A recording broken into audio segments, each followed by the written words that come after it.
Welcome to Lily's Dishes Are Delicious. Would you like to impress your stylish friends with an amazing cake? Stay with me and I'll show you how easy it is to make it. And believe me, if I can make this cake in my small kitchen and I don't have any professional training in baking, you can make it as well. Not only that this cake has an amazing look, it also has an amazing taste.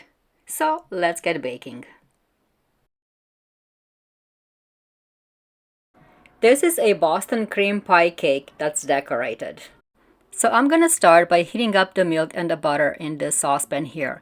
I have a cup and a half of milk and 1 stick of butter and a quarter.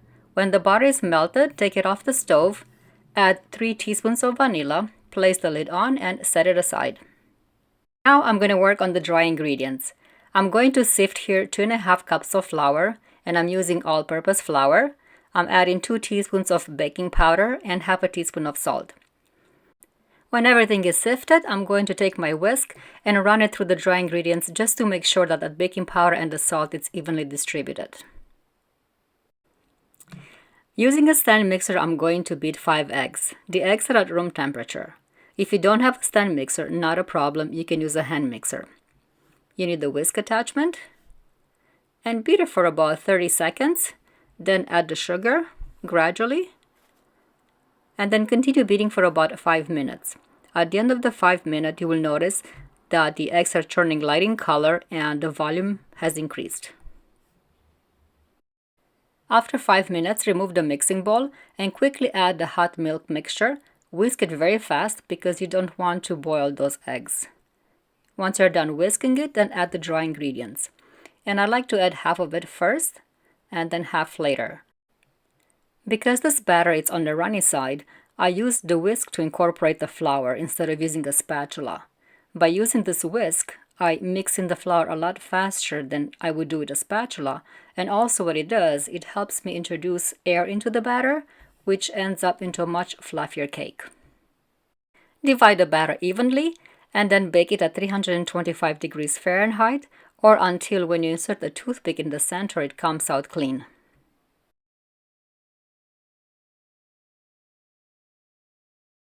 And while the cake is baking, I'm going to work on the cream.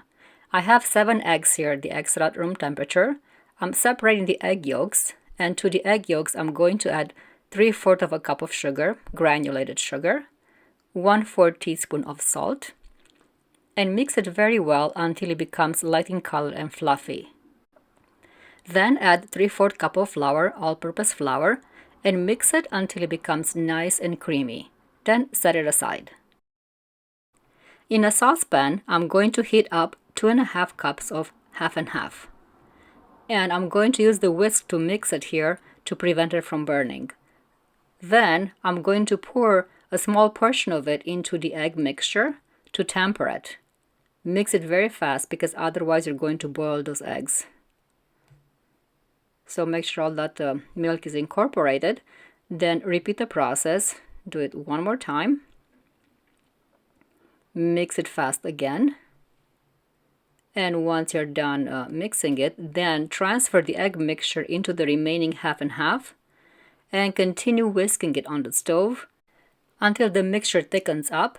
Then shut off the stove and add 3/4 of a stick of butter and 2 tablespoons of vanilla.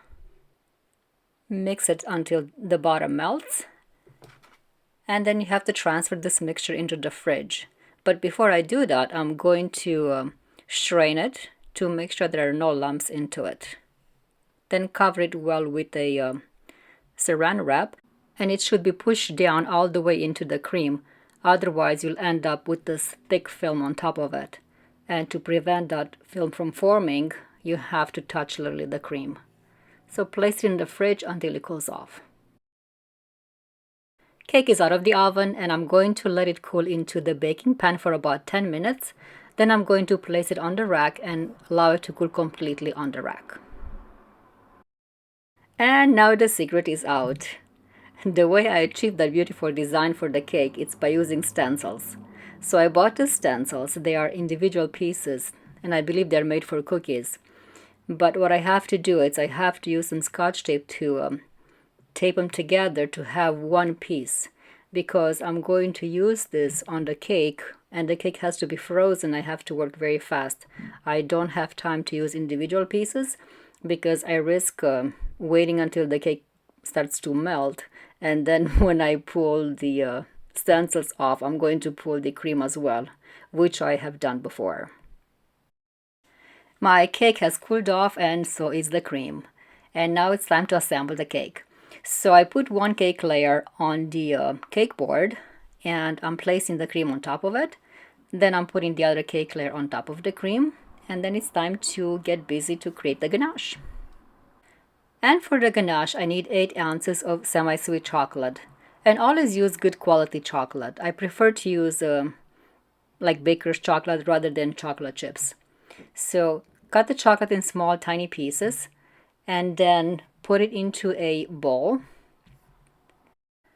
Then heat up 2/3 cups of heavy cream and then pour it over the chocolate. Add to this 2 tablespoons of corn syrup and then mix it really well. And it's time to pour this over the cake.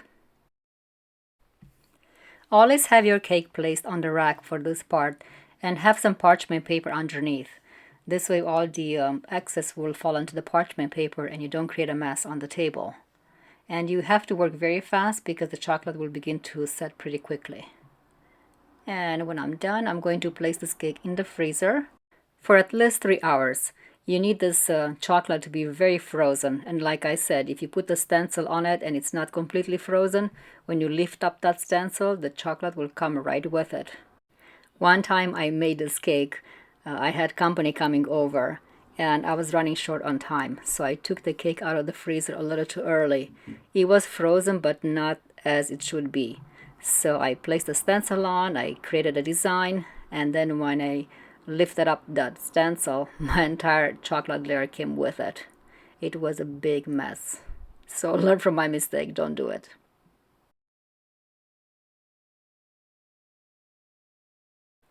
We're getting there. So for the yellow paste, I'm using 1/2 cup of powdered sugar.